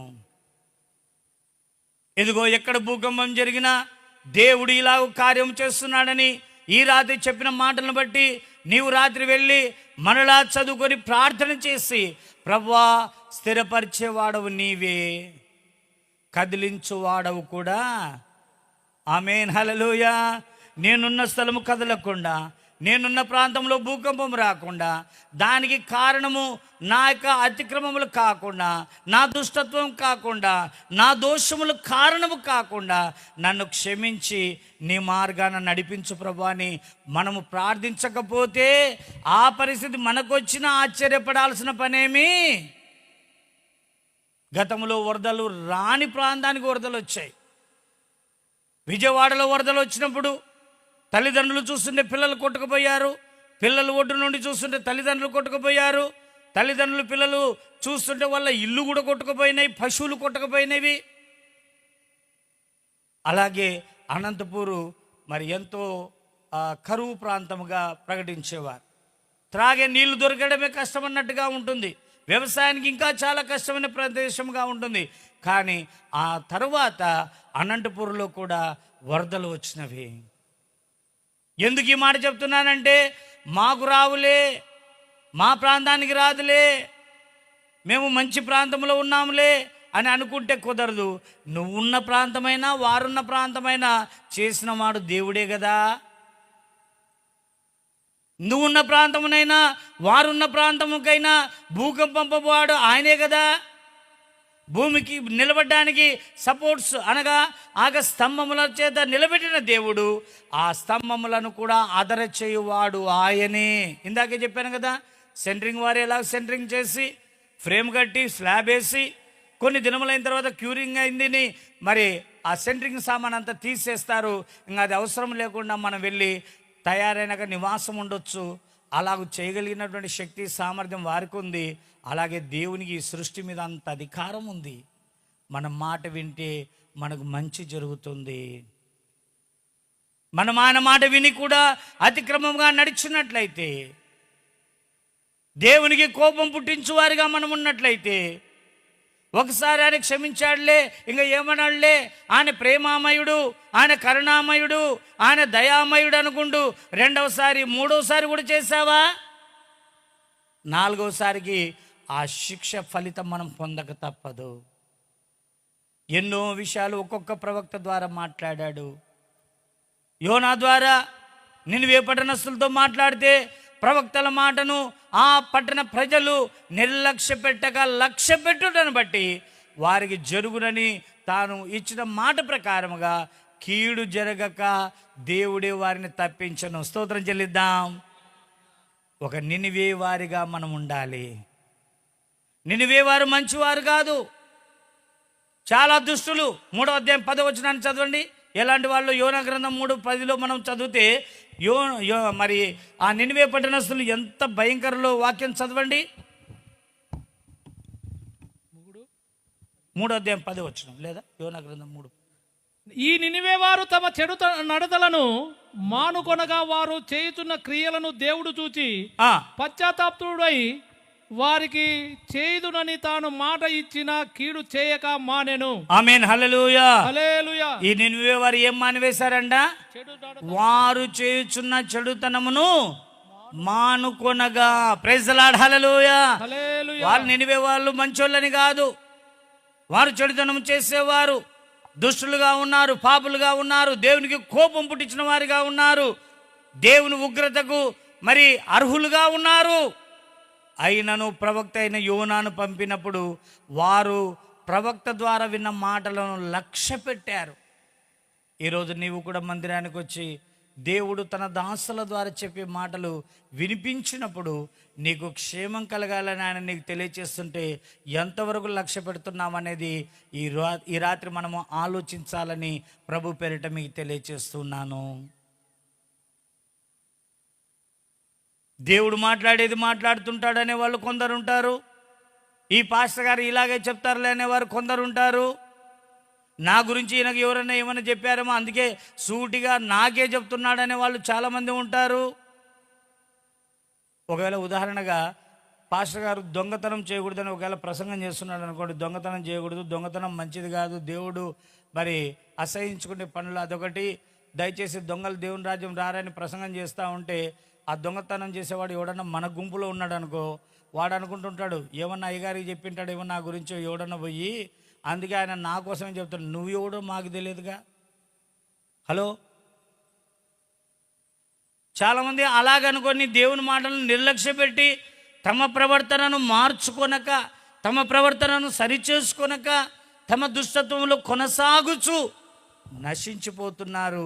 అందుకే దేవుడు చెప్తున్నాడు, నేను పెందలకడ లేచి మాట్లాడే మాటలు వినండి, నేను పిలిచినప్పుడు మీరు పలకండి, నాకు ప్రత్యుత్తరం ఇవ్వండి. మీరు మౌనంగా ఉంటే ఎట్లా, నిర్లక్ష్యంగా ఉంటే ఎట్లా అని చెప్పి దేవుడు మాట్లాడుతుండగా, ఓ క్రొత్త నిబంధన సంఘమా, దేవుని ప్రజలారా, విశ్వాసులారా, దేవుడు చెప్పేది ఒకటి, మనం చేసేది ఒకటైతే భూకంపం మనకు కూడా రాక తప్పదు. చైనాలో వచ్చినట్లుగా భయంకరమైన గాలులు రాక తప్పదు. ఆ గాలుల ద్వారా మనకు విపత్తు వచ్చి మనము ఉండవు, మన ఇండ్లు ఉండవు, మన అన్నీ కూడా కొట్టుకుపోయే పరిస్థితి వస్తుంది. చైనా దేశంలో వచ్చినటువంటి భయంకరమైన గాలులకు ఎయిర్పోర్ట్ అంతా లేచిపోయిందంట. ఎయిర్పోర్ట్లో నిలబడినటువంటి విమానాలు కూడా కదిలిపోతున్నాయంట. ఎంత బలమైన గాలో మీరు ఆలోచన చేయండి. ఈ రాత్రి చుట్టుపక్కల చూడండి, ఈ పారం చెట్టు ఆకు చిన్నది, అది కూడా కదలడం లేదు, గాలే లేదు, చెమట పెడతా ఉంది, ఉక్కపోతగా ఉంది. మరి అక్కడ వచ్చిన గాలికి 50 కేజీల మనుషులు లేచిపోతున్నారు, ఎయిర్పోర్ట్లు లేచిపోతుంది, నిలబడిన విమానాలు కదులుతున్నాయంటే దేవుని కోపం ఏ రూపంలో వస్తుందో నీకు తెలుసా? ఏ రూపంలో వచ్చినా నువ్వు తట్టుకోగలవా? ఎక్కడో వచ్చినప్పుడు ఆయనకు భయపడక దుర్మార్గముగా జీవిస్తే దేవుడు ఇంకా బలమైన కార్యాలు చేసి మనల్ని శిక్షిస్తాడని మనమందరం కూడా దేవునికి భయపడవలసిన వారమై ఉన్నామని ప్రభు పేరిట మీకు తెలియచేస్తున్నాను. చూడండి, ఇంకొక మాట ప్రకటన గ్రంథములో 16వ అధ్యాయము 17వ వచన భాగాన్ని మనం చదువుకుందాం. ప్రకటన గ్రంథము 16వ అధ్యాయము 17వ వచనం చదవండి దయచేసి. 7వ దూత తన పాత్రను వాయుమండలము మీద కుమ్మరింపగా సమాప్తమైనదని చెప్పుతున్న యొక్క గొప్ప స్వరము గర్భాలయములో ఉన్న సింహాసనం నుండి వచ్చెను. అప్పుడు మెరుపులను, ధ్వనులను, ఉరుములను పుట్టెను. పెద్ద భూకంపమును కలిగెను. భూమి మీద పుట్టినది మొదలుకొని, మనుషులు భూమి మీద పుట్టినది మొదలుకొని అట్టి మహాభూకంపము కలుగలేదు. అది అంత గొప్పది. ప్రసిద్ధమైన మహాపట్టణము 3 భాగములాయను, అన్యుల పట్టణములు కూలిపోయెను. ఇప్పుడు ప్రపంచంలో అక్కడక్కడ కలుగుతున్న చిన్న చిన్న భూకంపాలకు ఆస్తి నష్టం, ప్రాణ నష్టం జరుగుతూ ఉండగా వాటిని గ్రహింపక, దేవుని యందు భయభక్తులు నిలపక మనము జీవించినట్లయితే రాబోచున్న దినములలో మనుషులు భూమి మీద పుట్టిన మొదలుకొని నేటి వరకు ఇంతవరకు జరిగిన భూకంపముల కంటే మించిన గొప్ప భూకంపము జరగనై ఉన్నదని దేవుని వాక్యం తెలియజేస్తుంది. దాని దెబ్బకు భూమి 3 ముక్కలుగా అయిందంట. ఎంత భూకంపము! ఎవడు ఊహించలేనంత భయంకరమైన భూకంపం రాబోతుంది. కోరహు, దాతాను, అభిరాములు పాపం చేసినప్పుడు, తిరుగుబాటు చేసినప్పుడు, అవిధేయులుగా ఉన్నప్పుడు 280 మందిని వారి కొరకు గుంపుగా సమకూర్చుకొని తిరుగుబాటు చేసిన సమయమున వారున్న ప్రాంతంలో నేల నెర విడిచి అందరిని అలాగే మృంగివేసింది. అలాంటిది కాదు. ఇప్పుడు 280 మందిని మృంగివేసినటువంటి భూకంపం కాదు. మయన్మార్లో బిల్డింగులను పడగొట్టి ఆస్తి నష్టం, ప్రాణ నష్టం కలిగించినటువంటి భూకంపం కాదు. తన సంఘమును తన చెంతకు చేర్చుకున్న తర్వాత రాబోతున్న దినములలో విడవబడిన, అందుకే మొట్టమొదటిగా మనం చదువుకున్నాం చూడండి, ఒక వాక్యం మనం చదువుకున్నాం కదా, యెషయా గ్రంథం 13వ అధ్యాయంలో ఒక మాట మనం చదువుకున్నాం కదా, అది మరొకసారి చదువుకుందాం. యెషయా గ్రంథము 13వ అధ్యాయంలో వచ్చుచున్నది, యెహోవా దినం వచ్చుచు ఉన్నది, దేశమును పాడు చేయుటకును పాపులను బొత్తిగా దానిలో నుండుకును నశింపజేయుటకును క్రూరమైన ఉగ్రతతోను ప్రచండమైన కోపముతోను అది వచ్చును. ఆకాశ నక్షత్రములను, నక్షత్ర రాసులను తమ వెలుగు ప్రకాశింపనీయవు, ఉదయకాలమున సూర్యుని చీకటి కమ్మును, చంద్రుడు ప్రకాశింపడు. లోకుల చెడుతనమును బట్టి, దుష్టుల దోషమును బట్టి నేను వారిని శిక్షించబోతున్నాను. ఇప్పుడు మనకు అవసరమైంది అహంకారుల అతిశయమును మాన్పించదును, బలత్కారుల గర్వమును. ఎవరు ఈ అహంకారులు, ఎవరు ఈ బలత్కారులు, ఎవరు అతిశయించేవారు, ఎవరు గర్వించేవారు అంటే, నేడు దేవుని మాటలు వినని వారు ఒక రకమైతే విని నడవని వారు మరొక రకం. అందుకే ఈ 2 వర్గాలను ఇక్కడ చూపిస్తున్నాడు. ఒకలేమో అహంకారులకు, మరొకరైతే బలత్కారులకు, గర్వాంధులుగా కూడా చూపిస్తూ ఉన్నాడు.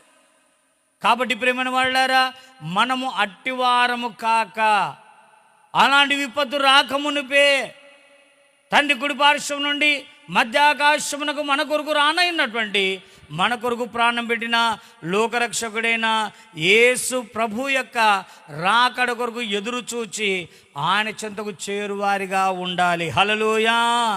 లేకపోతే ఇక్కడ చెప్పబడిన ఏ శిక్షావిధి వచ్చినా మనము తప్పించుకోలేము, దాన్ని భరించాల్సిందే అనే విషయాన్ని వాక్యం ద్వారా మీకు తేటపరచుచూ ఉన్నాం. ప్రియమైనటువంటి సహోదర సహోదరులారా, లోకంలో ఇన్ని కార్యాలు జరుగుతూ ఉన్నా దేవుని భయం కలుగుతుందా నీలో? దేవుడే వీటిని జరిగించుచున్నవాడని నువ్వు తలస్తున్నావా లేదా? ఏదో భూమిలో మార్పు చెంది ఈ భూకంపం వచ్చిందని, సముద్రంలో ఏదో జరుగుతుంది కాబట్టి ఈ విధమైనటువంటి తుఫాన్లు వస్తున్నాయని కాదు నువ్వు చెప్పాల్సింది.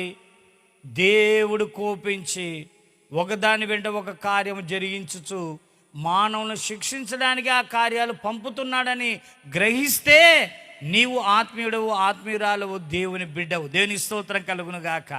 ఆ గ్రహింపు లేకపోతే లాభమే లేదు. అందుకే 92వ కీర్తన ఏం చెప్పబడింది? ఒక వాక్యం 1 నుంచి 2 వచనాలు చదవండి. 92వ కీర్తన భాగములో, యెహోవాను స్తుతించడం మంచిది మహోన్నతుడా, నీ నామమును కీర్తించడం మంచిది. ఉదయమున నీ కృపను, ప్రతి రాత్రి నీ విశ్వాసతను 10 దంతల స్వరమండలముతోను గంభీరధ్వని గల సితారతోను ప్రచురించడం మంచిది. ఎందుకనగా యెహోవా నీ కార్యము చేత నీవు నన్ను సంతోషపరచుచున్నావు, నీ చేతి పనులను బట్టి నేను ఉత్సహించుచున్నాను. యెహోవా నీ కార్యములు ఎంత దొడ్డవి, నీ ఆలోచనల గంభీరములు. 6వ వచనం అందరూ మీ బైబిల్ అండర్లైన్ చేయండి. పశుప్రాయాలు వాటిని గ్రహింపరు, అవివేకులు వివేచింపరు, నిత్య నాశనము నుండికే కదా భక్తిహీనులు గడ్డి వలె చిగుర్చుదురు. చెడు పనులు చేయవారందరూ పుష్పించుదురు. కాబట్టి ప్రియమైన వాళ్ళ వాక్యం ద్వారా మనం గమనిస్తున్నాం, మాకు జరగలేదు, మా దేశానికి జరగలేదు, మేమున్న ప్రాంతానికి జరగలేదని మనము చెప్పడానికి వీలు లేదు. ప్రపంచంలో ఎక్కడ జరిగినా దేవుని కోపం ద్వారానే జరుగునని మనం గుర్తెరగాలి. అలాగను మనం గుర్తెరగకపోతే 6వ వచనం చెప్తున్నాడు, పశుప్రాయులు వాటిని గ్రహింపరు. మనకు 2 కాళ్ళు, 2 చేతులు, తలకాయ, కండ్లు, చెవులు అన్నీ ఉన్నా మనిషి ఆకారంలో మనం ఉన్నప్పటికీ కూడా దేవుని కార్యములో గ్రహించకపోతే పశుప్రాయాలతో సమానమని దేవుడు కీర్తనాకారుని ద్వారా తెలియజేస్తున్నాడు. అందుకంటాడు, పశుప్రాయాలు వాటిని గ్రహింపరు, అవివేకులు వివేచింపరు, నిత్యనాశనం నొందుటకే కదా భక్తిహీనులు గడ్డివలే చిగుర్చుదురు, చెడు పనులు చేయవారందరూ పుష్పించుదురు. ప్రియులారా, ఈ రాత్రికాల సమయంలో దేవుడు సూటిగా తేటగా మనతో మాట్లాడుతున్నాడు. ఆయన కార్యములేయో తెలియచేస్తున్నాడు గనక ఆయనకు అయిష్టమైన మన కార్యములను మనం విడిచి, ఆయన కోపముతో కూడిన కార్యములు మన ఎడల జరగక మునిపే ఆయన సంతోషపరిచే విధముగా ఆయన మాట మనము వినవలసిన వారమై ఉన్నాం. అవునన్న వారు మరొకసారి స్తోత్రం చెల్లించండి. అందుకని మనం ఏం చేయాలంటే అపోస్తుల కార్యములోని 10వ అధ్యాయము 34, 35 వచనాలు చదవండి. అపోస్తుల కార్యములోని 10వ అధ్యాయము 34, 35 వచనాలు.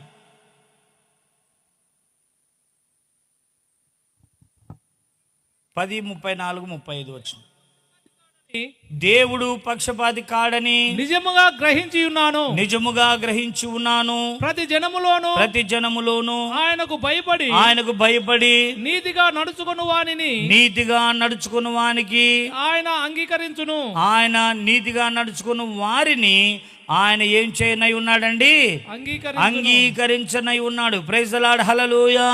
ఈ రాత్రి కాలశంలో విన్న మాటలను బట్టి ఇంటికి వెళ్ళి దేవుని మాటలు మరలా ధ్యానించి ప్రార్థించి ఆయన దర్శనం పొంది ఆయన స్వరం వినుటకు ఎవరైతే సిద్ధపడతారో అలాంటి వారిని బట్టి వారి చెడుతనాన్ని మానుకొనుటకు ఇష్టపడతారో, ప్రభువా నా చెడుతనమును క్షమించి ఇక చెడుతనము జరిగించని దానిగా నీ కుమారుడిగా, నీ కుమార్తెగా, నీ ప్రజలుగా, నీ సొత్తుగా మమ్మల్ని చేయమని ఎవరైతే అడుగుతారో అలాంటి వారందరినీ ఆయన తన కుమారుడైన యేసుక్రీస్తు యొక్క రహస్య రాకడలో అంగీకరించును. హల్లెలూయా.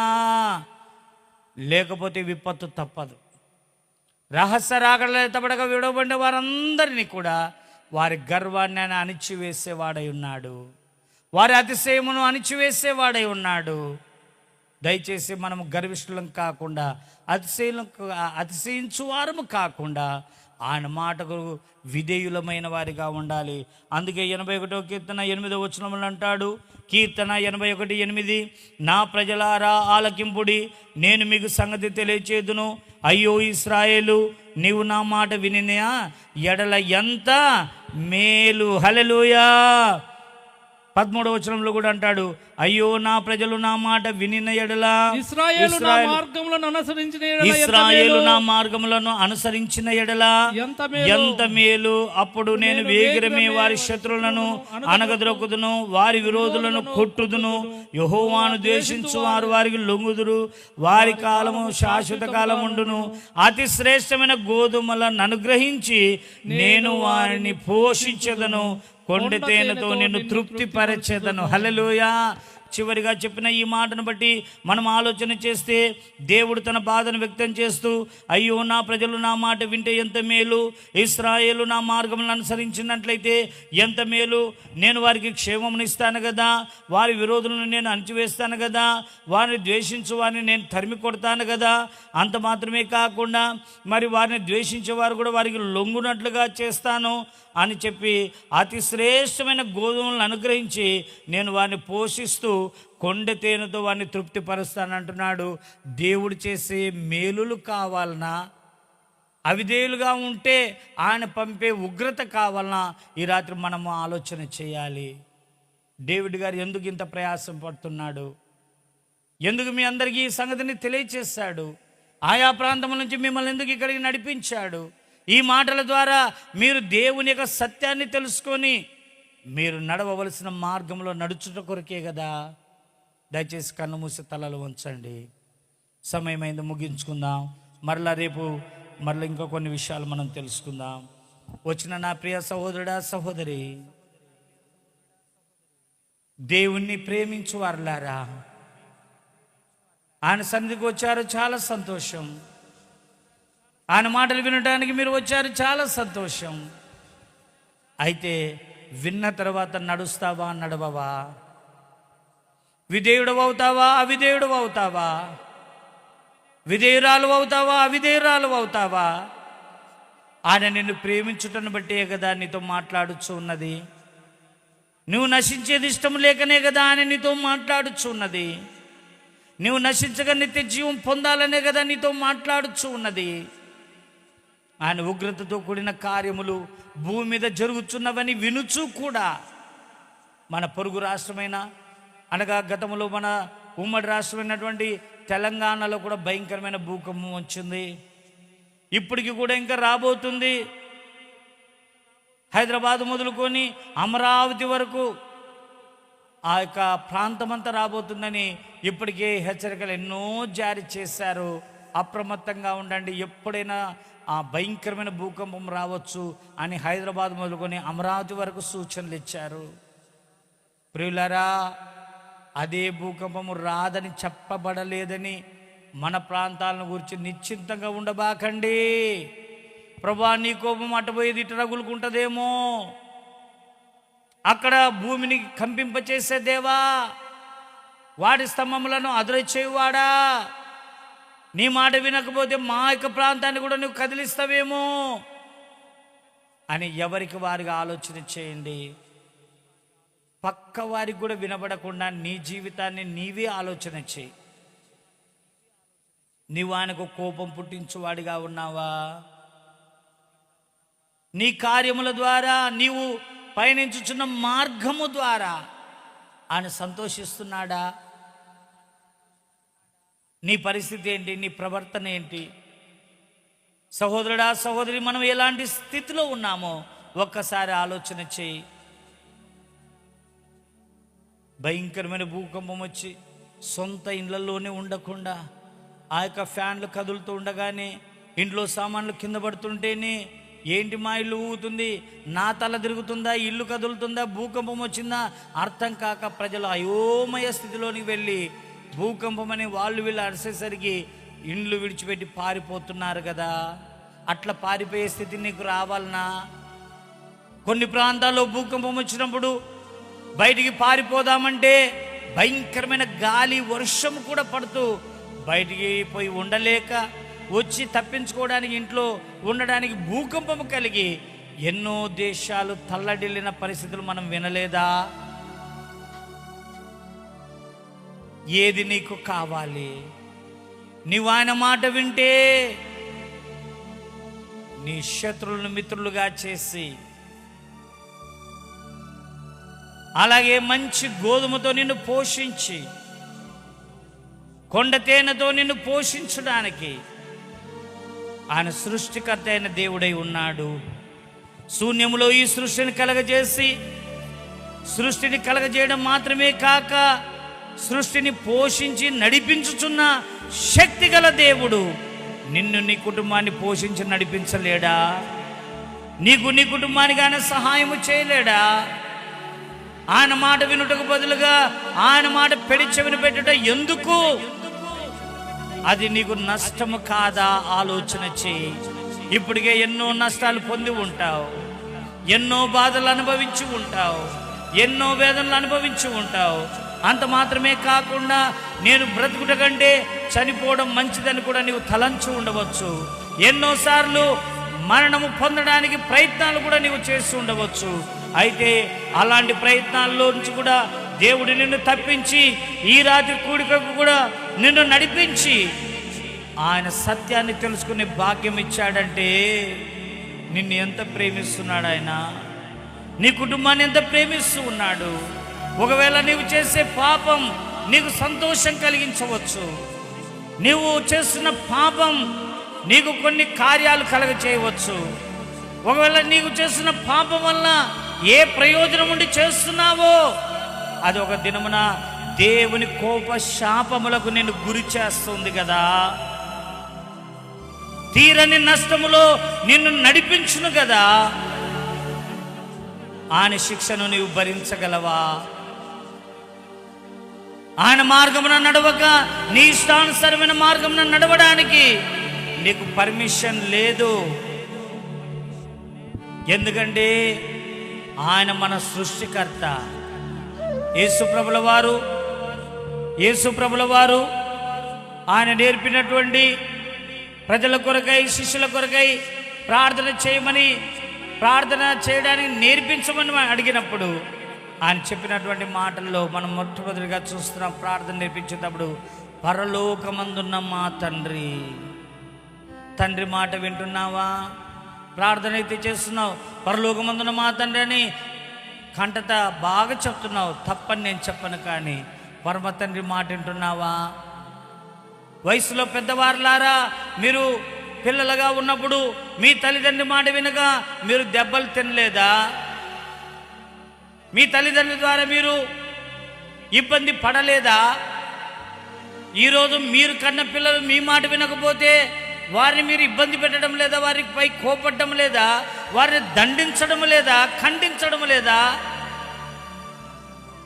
మరి పరలోకమందున్న మన తండ్రి, ఆయన పిల్లలమైన మనము దారి తప్పుతుంటే తిరిగి దారిలోనికి తెచ్చుటకు ఆయన కూడా శిక్ష పంపడా, దండించడా?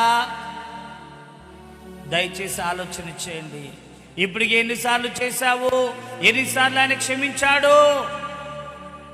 3-4 సార్లు అయిపోతే ఇంకా నీకు శిక్షే తప్ప క్షమాపణ ఉండదు. దయచేసి ఆలకించండి. అలాగ 3-4 సార్లు చేసి ఎన్ని ఇబ్బందులు పడి కోలుకోలేని స్థితిలో ఉన్నావో, ఇప్పటికైనా ఆలోచన కలిగి దేవుని వైపు తిరగండి. దేవుని వైపు ముఖం పెట్టండి. దేవునికి వీపు చూపించబాకండి. అవిధేయతకు గుర్తు వీపు చూపిస్తే ఆయన వైపు తిరిగితే విధేయతకు గుర్తు కదా. ఆయన నీలో ఏది చూడాలనుకుంటున్నాడో దాన్ని చూపించడానికి సిద్ధముగా ఉన్నావా? ఇంకా ఇష్టమైనవి కొనసాగిస్తుంటే పెద్ద పెద్ద అపాయాలు వచ్చి, పెద్ద భూకంపమే వచ్చి 3 భాగాలైపోయే, 3 తుంటలైపోయే పరిస్థితి కలగబోతుంది. అప్పుడే ఏమవుతుందో నీ పరిస్థితి ఆలోచన చెయ్యి. హల్లెలూయా, హల్లెలూయా. అందుకే ఆయన రాకడ కొరకు సిద్ధపడుట కొరకై ఈ సభలు ఏర్పాటు చేయబడినాయి గనక యెహోవా దినము కఠినముగా ఉండబోతుంది. అందుకే ఆ యెహోవా దినములో జరగబోయే భయంకరమైన ఆ మహాభూకంపము, ఇంకా ఘోరమైన పరిస్థితులు రాకముందే తన కుమారుని ద్వారా తన వారిని రక్షించడానికి త్వరగా ఆయన మరి 2వ రాకడలోని మొదటి దశ అయినటువంటి రహస్య రాకడలో ఆ రక్షకుణ్ణి మధ్య ఆకాశమునకి పంపనై ఉంటుండగా ఎదుర్కొనుటకు సిద్ధపడి ఉన్నావా?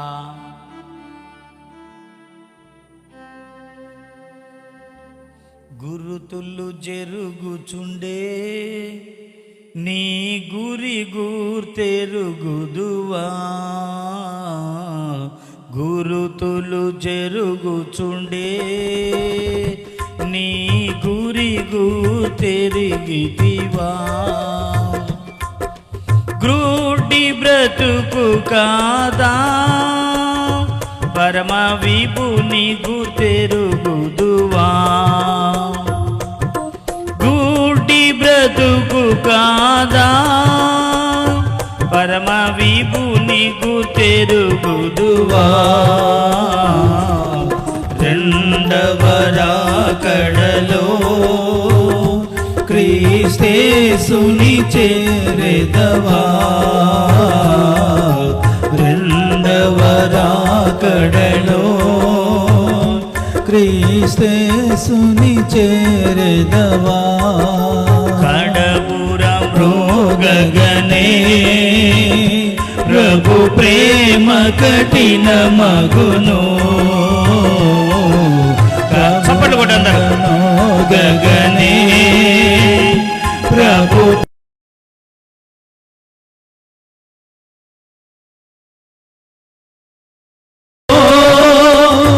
మన తండ్రి నుండగను మహిమ శరీరముతో మన తండ్రితో నుండగను.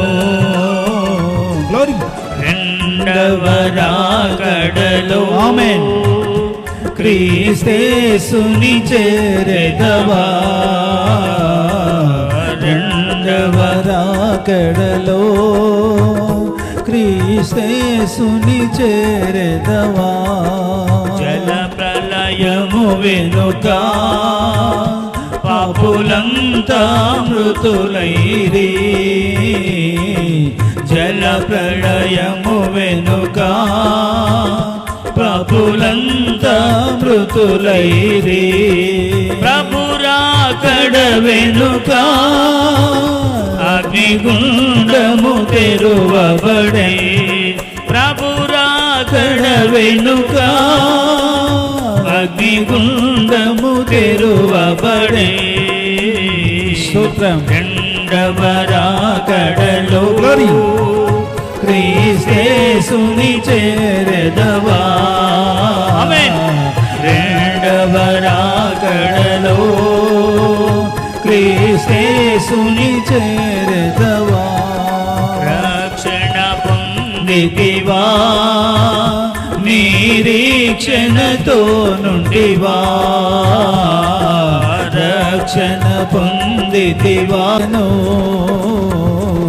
రెండవ రాకడలో. స్తోత్రం. ఆమేన్ ఆమేన్. స్తోత్రం.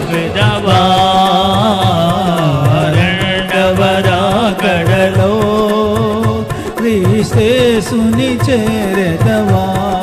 మరణత హల్లెలూయా మరణాత హల్లెలూయా హల్లెలూయా. మరణత హల్లెలూయా మరణాత హల్లెలూయా హల్లెలూయా. మరణాత మరణాత హల్లెలూయా హల్లెలూయా. మరణాత మరణాత హల్లెలూయా.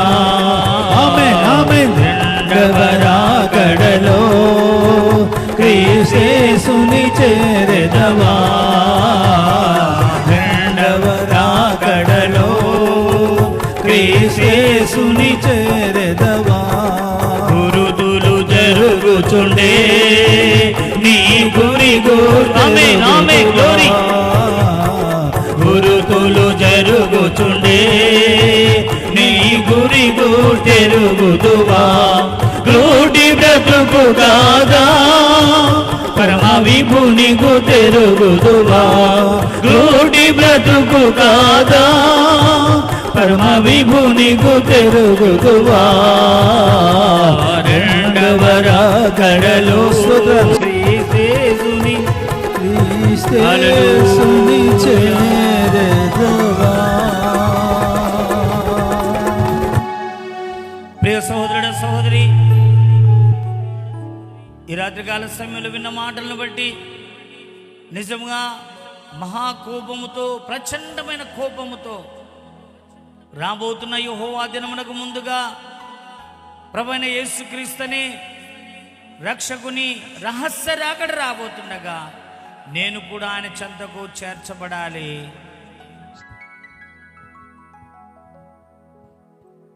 మన తండ్రి అయిన దేవుని యొక్కయు ఆయన కుమారుడైన యేసుక్రీస్తు వారి యొక్కయు పరిశుద్ధాత్మ దేవుని యొక్క అన్యోన్య సహవాసము కాపుదల భద్రత నడిపింపు చేరి ఉన్న మనందరికీ సకల పరిశుద్ధులకును ఈ రాత్రి వాక్య సందేశం ద్వారా తమ మనసును మార్చుకొని ప్రభువాన్ని తట్టు తిరగ ప్రయత్నిస్తున్న వారికి కుటుంబమునకును సంఘమునకును నిత్యము తోడై ఉండి నడిపించును గాక. ఆమేన్. యేసు రక్తమే జయం, సిలువ రక్తమే జయం. ప్రవేశం సంపూర్ణ విజయం కలుగును గాక. హల్లెలూయా.